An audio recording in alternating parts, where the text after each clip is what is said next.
In this particular demonstration, we'll show the users how to edit some of the material properties on a particular design which has already been completed.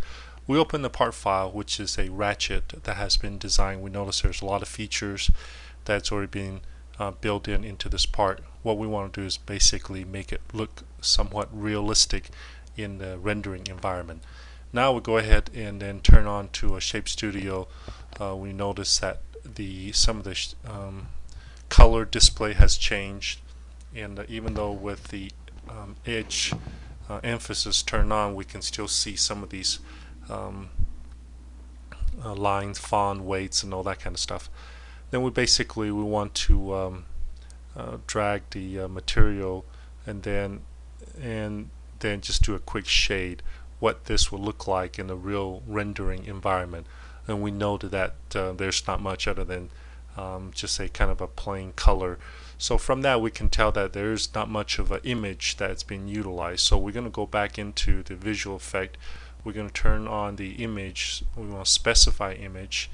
We're going to go and turn on some image that where the material can bounce off the image from. We select a type of a palette, and then once again, as we shade it, you will see that that this is begin to take on some different form of the reflective from the image. Now what we want to do is we want to add a kind of a material on the handle. In this case, we want to create somewhat of a soft plastic. We want to change selection to a face. Just go ahead and go around selecting that face all the way around. Then we want to inherit that material, then select OK. We know that we get somewhat of a quick feedback what that material looks like. We can go in and edit that material by changing using the bumps tab. We can change the scale, we can change the separation. So right off we can get some instant feedback what it would look like if we would have had this thing being rendered. Okay, so now that is done, and then we want to create a quick shade, and that will give us a kind of a soft grip on this particular tool. And then we notice the chrome part is reflecting some of the image directly off of that.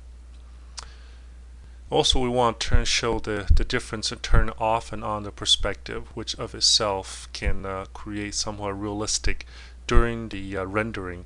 So we want to go in there and change some of the distance. By decreasing the distance, that pull the perspective kind of into a longer perspective. So as we decrease this and select apply, we notice that the parts begin to take into a different kind of a look and feel. We want to take all the way down to 150, and then we want to kind of just throw another rendering, see what it will look like.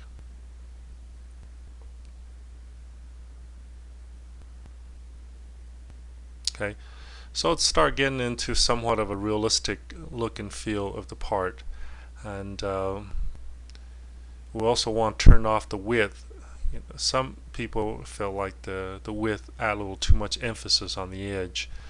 Even though for a studio rendering environment, it's gonna show that, but in the realistic when it's being rendered, it's not going to show any of the edge. Now I want to change this to a kind of a neural grip. We select that and then check OK. As we rotate around, we notice one of the face did not get selected, so we're going to highlight that part and say what is the ones, then we want to add to that part and inherit, and you will see that the neural grip is once again being applied to all the faces of this part.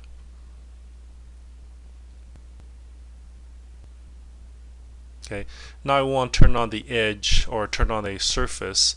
We want to splash the chrome to be the bottom, and then we want to turn on this advanced light. You'll notice that the shadow is cast on the part, and then we want to just kind of do a quick rendering of the part. Notice this is a real time where we did not turn off the recording. This is a real time. Is actually go ahead and start capturing all this.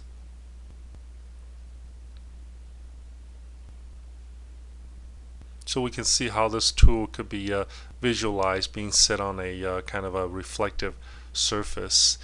We did several undos, and then we want to splash that image back, or the bottom face, with the chrome display, and then we did undo so we can get back to our rubber handle, and then we want to basically create a with the shadow turn on. We can see some of these, and then we can just once again create a quick image. When we go through and create this image, we notice that the part is once again got back into the white surface. That tells us that our image, we kind of undo way too far back. There's nothing in there that we could use for our surface of our part, so we want to go back and throw the chrome for rest of it, and then create another quick image. We also want to go back and turn on the HDR definition, so we're going to stop that. And we notice that it's still using the, when we undo it, went back to the background. So we're going to define the image, and we want to define a certain part from the palette. Select OK. Then we go ahead and then rotate the part, and then just create another shaded image. We can still see part of the coloring and the shadow. This particular angle that has cast some of the shadows over it, but once again, please note the realistic of the part looks like a real part that is sitting on the shining chrome surface. Alright, this concludes our demonstration. Thank you.